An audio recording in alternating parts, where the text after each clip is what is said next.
ರಮಣೀಯ ದೃಶ್ಯ. ನನಗೆ ನಿಜವಾಗ್ಲೂ ಹೇಳ್ತಾ ಇದ್ದೀನಿ, ನಾನು ಇಲ್ಲೇ ಪಕ್ಕದೂರವಾಗಿ ನನಗೆ 61 ವಯಸ್ಸಿದ್ರು ಕೂಡ ಪ್ರಪ್ರಥಮವಾಗಿ ಇವತ್ತು ಈ ಕಾರ್ಯಕ್ರಮಕ್ಕೆ ಅದು ನನ್ನ ಹಣೆ ಬರದಲ್ಲಿ ಮುಖ್ಯ ಅತಿಥಿಯಾಗಿ ಈ ಮಠಕ್ಕ ಅಜ್ಜವ್ರನ್ನ ಕರೆಸಿಕೊಂಡಿದಾರ. ಅದು ನನಗೆ ತುಂಬ ಹೃದಯದ ಧನ್ಯವಾದಗಳು. ಈ ಸಮಾಜದ ಎಲ್ಲ ಈ ಧರ್ಮಾಧಿಕಾರಿಗಳಿಗೂ ನಾನು ಹೇಳ್ತಾ ಇದ್ದೀನಿ. ಮೇಲಾಗಿ 41 ದಿವಸ ಸತತ 11 ದಿವಸ ಸತತ 11 ದಿವಸ ಕಾರ್ಯಕ್ರಮ ಬಾಲಚಂದ್ರ ಅವರು ಧರ್ಮಾಧಿಕಾರಿಗಳು ಮಾಡ್ತಾ ಇರೋದು ಸಣ್ಣ ಮಾತಲ್ಲ. ಒಂದು ದಿವಸದ್ದು ಸಾಯಂಕಾಲ 2 ತಾಸು ಕಾರ್ಯಕ್ರಮ ಮಾಡ್ಬೇಕಾರ ನಾವು 12 ದಿವಸ ಪ್ರಯತ್ನ ಮಾಡಿದಾಗ ಒಂದ್ ದಿವಸದ 2 ತಾಸು ಕಾರ್ಯಕ್ರಮ ಯಶಸ್ವಿ ಆಗುತ್ತೆ. ಅಂತದ 11 ದಿವಸ ಕಾರ್ಯಕ್ರಮ ಯಶಸ್ವಿ ಪೂರ್ಣಗೊಳಿಸಲಿಕ್ಕೆ ಆ ಭಗವಂತನೇ ಈ ಕತ್ರು ಗದ್ದಿಗೆನೆ ಅವ್ರಿಗೆ ಸಾಥ್ ಕೊಡ್ತಾ ಇದೆ ಅಂದ್ರೆ ತಪ್ಪಾಗ್ಲಾರಲ್ಲ. ಹೀಗಾಗಿ ಇಂಥ ಈ ಕಾರ್ಯಕ್ರಮ ಮಾಡ್ತಾ ಇದ್ದಾರೆ. ಧರ್ಮ ಕಾರ್ಯಕ್ರಮ, ಪುರಾಣ, ಪ್ರವಚನ, ಪುಣ್ಯಕಥೆ ಹಿಂಗೆಲ್ಲ ಸತತ 11 ದಿವಸಗಳು ನಡೀತಾ ಇರೋದು ಈ ಎಲ್ಲ ನಮ್ಮ ನಾಡಿನ ಜನತೆಗೆ ಒಳಿತಾಗಲೆಂದು ಮಾಡ್ತಾ ಇದ್ದಾರೆ ವಿನಃ ಅವರು ತಮ್ಮ ಸ್ವಂತ ಮನಸ್ಸಿಗೆ, ತಮ್ಮ ಸ್ವಂತ ಆರೋಗ್ಯಕ್ಕೆ, ತಮ್ಮ ಸ್ವಂತ ಮನೆತನ ಉದ್ಧಾರ ಆಗಲಿಕ್ಕೆ ಮಾಡ್ತಾ ಇಲ್ಲ.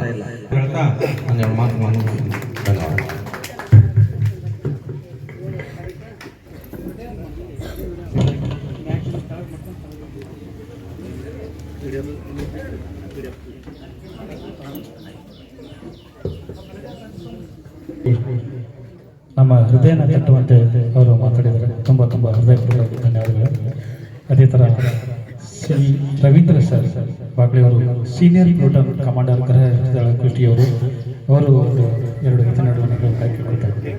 ಸಭೆಯಲ್ಲಿ ಉಪಸ್ಥಿತರಿದ್ದಂಥ ಎಲ್ಲ ಗೌರವಾನ್ವಿತರೆ ಮತ್ತು ಇಲ್ಲಿ ನೆರೆದಂಥ ಈ ಒಂದು ಮಠದ ಸದ್ಭಕ್ತರೇ ಹಾಗೂ ಕರೋಕೆ ಟೀಮ್ನ ಎಲ್ಲ ತಂಡದ ಸರ್ವ ಸದಸ್ಯರೇ, ಇವತ್ತು ಇಂಥ ಒಂದು ಕಾರ್ಯಕ್ರಮ ಮಾಡುವುದರಿಂದ ಏನಾಗ್ತದೆ ಅಂದ್ರೆ ಮನಸ್ಸುಗಳು ಪ್ರಫುಲ್ಲಗೊಳ್ಳುತ್ತವೆ. ನಿರಂತರವಾಗಿ ನಮ್ಮ ದೈನಂದಿನ ಜೀವನದೊಳಗೆ ನಾವು ನಿತ್ಯ ಮನಿ ಮಠ ಅಂತ ಕುಂತು ಬಿಡ್ತೀವಿ.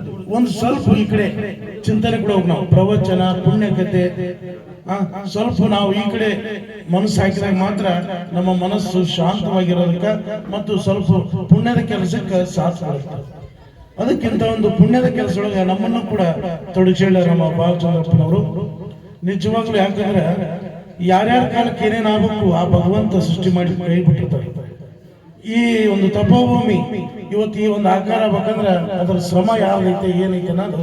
ಯಾಕಂದ್ರೆ ನಿಜವಾಗ್ಲೂ ನಮ್ಮ ಬಾಲಚಂದ್ರಪ್ಪನವ್ರು ನಾವು ನೆನಬೇಕು.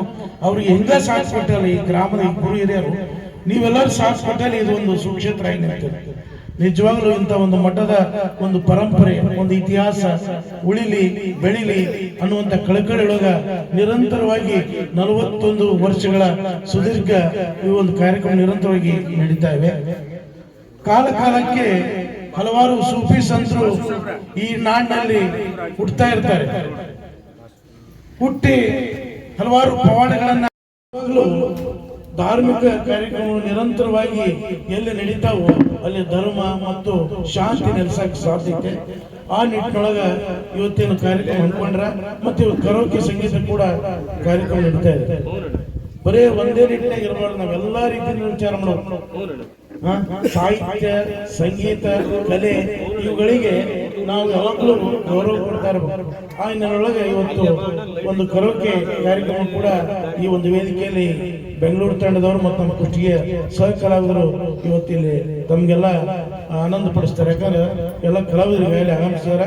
ಅದರ ಪ್ರಮುಖವಾಗಿ ನಮ್ಮ ದುರ್ಗಪ್ಪನವರು, ಗಿರಿಮನಿ ದುರ್ಗಪ್ಪನವರು ಗೊತ್ತೈತೆ ನಿಮಗೆಲ್ಲ. ಅವರೆಲ್ಲ ಪ್ರಚಂಡವಾಗಿ ಹಾಡ್ತಾರೆ. ಯಾವುದೇ ಹಾಡು ಕೊಟ್ಟರು ಅದನ್ನ ಬರೋಬ್ಬರಿ ಇದು ಮಾಡ್ತಾರೆ. ಅಂಥವ್ರು ಇವತ್ತು ನಿಮ್ಮ ವೇದಿಕೆ ಬಂದಾರ. ಅವ್ರನ್ನೆಲ್ಲ ನಾವು ಗೌರವಿಸೋಣ. ಅವರೆಲ್ಲ ನಾವು ಸುಮ್ಮನೆ ಒಂದು ಹವ್ಯಾಸಿ ಕಲಾವಿದರು, ಸುಮ್ಮನೆ ಒಂದು ಹಾಡಿ ಹಾಡ್ಬಿಡೋರು. ಆದ್ರೆ ನಿರಂತರ ವೇದಿಕೆ ಬೆಳೆಸ್ಕೊಂಡು ಹಾಡುವಂಥ ಕಲಾವಿದರು ಕೂಡ ನಿಮ್ಮ ಜೊತೆಗೆ ಅದರ. ಅವ್ರನ್ನೆಲ್ಲ ನೋಡಿ ನಾವೆಲ್ಲ ಅವ್ರಿಗೆ ಪ್ರೋತ್ಸಾಹ ಕೊಡೋಣ ಅಂತ ಹೇಳುವಂತ ನನ್ನ 2 ಮಾತು ವಿರಾಮ ಕೊಡ್ತೇನೆ. ಜೈ ಹಿಂದ್, ಜೈ ಕರ್ನಾಟಕ. ದಯವಿಟ್ಟು ತಾವೆಲ್ಲರೂ ಈ ಒಂದು ಜೋರದ ಚಪ್ಪಲಿ ಕೊಡಬೇಕು ನಮ್ಮ ಕಮಾಂಡರ್ ಸಭೆಗೆ. ಒಂದು ಪ್ಲೂಟನ್ ಕಮಾಂಡರ್ ಇದ್ದಾರೆ ಅವರು.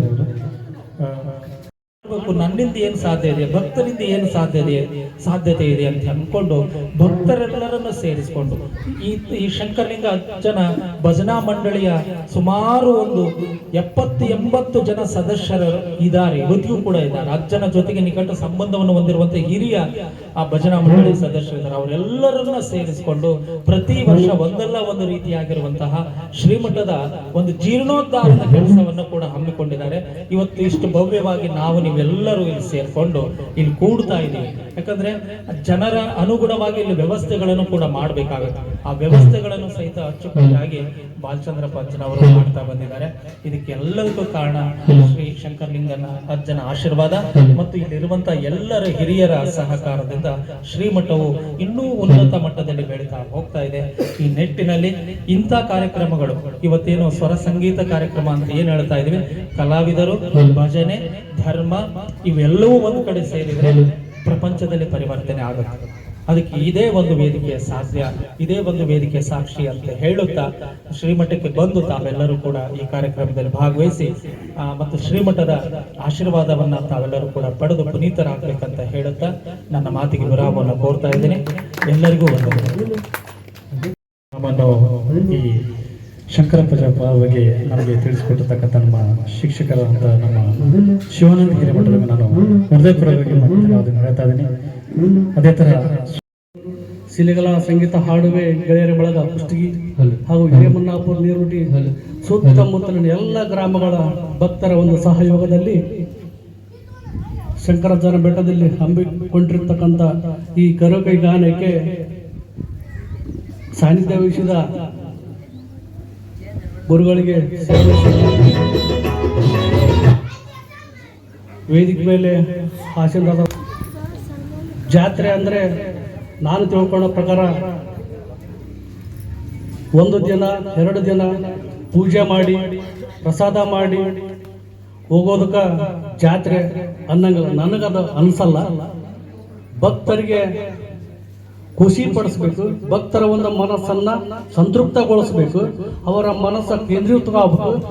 ಇಲ್ಲೇ ಪುರಾಣ ಕೇಳಿ ಅವರು ಒಂದು 4ನೇ ಭಾಗರ ತಮ್ಮ ನಡವಳಿಕೆ, ಅವರು ಒಳ್ಳೆಯ ನಡವಳಿಕೆಗಳನ್ನ ಅಳವಡಿಸ್ಕೋಬೇಕು ಅನ್ನೋದೇ ನನ್ನ ಒಂದು ಉದ್ದೇಶ. ಆ ಉದ್ದೇಶಕ್ಕೋಸ್ಕರ ನಾವು ಮತ್ತು ನಮ್ಮ ಶಂಕರಲಿಂಗ ಭಜನಾ ಮಂಡಳಿ ನೀರುಟಿಯ ಎಲ್ಲ ಭಕ್ತರ ಸಹಯೋಗದಲ್ಲಿ ಅತಿ ವಿಜೃಂಭಣೆಯಿಂದ ಶಂಕರನ ಜಾತ್ರೆ ಆಮೇಲೆ ಕಾರ್ಯಕ್ರಮಗಳು ನಡೀತಾ ಇರ್ತವೆ. ಧರ್ಮ ಉಳಿಬೇಕು. ಧರ್ಮ ಅಂತಂದ್ರೆ ನಾನು ತಿಳ್ಕೊಂಡದ್ದು ಬೇರೆ ಧರ್ಮ. ಆ ಧರ್ಮ ಅಂತಂದ್ರೆ ಕಷ್ಟದಲ್ಲಿ ಬಂದಂತ ಕಣ್ಣೀರು ಹಾಕ್ತಾ ಬಂದಂತ ಭಕ್ತರಾಗಲಿ ಗೆಳೆಯರಾಗಲಿ ಬಂಧುಗಳಾಗಲಿ ಅವರ ಕಣ್ಣೀರು ಒರೆಸ್ತಕ್ಕಂಥ ಕೆಲಸ ಎಲ್ಲಿ ಆಗುತ್ತ ಅದು ಧರ್ಮ. ಎಲ್ಲಿ ಉಪವಾಸ ಇರ್ತಾರ ಅವ್ರಿಗೆ ಊಟ ಯಾರು ಕೊಡ್ತಾರ ಅದು ಧರ್ಮ. ಎಲ್ಲಿ ನೀರು ಕೊಡ್ತಾರ ಅದು ಧರ್ಮ. ಸಾತ್ವನ ಹೇಳೋದ್ ಧರ್ಮ ಅಲ್ಲ, ಸಹಾಯ ಮಾಡೋದ್ ಧರ್ಮ. ಇದನ್ನ ಅದು ಈಗಿನ ಕಾಲದಾಗ ಬೇರೆ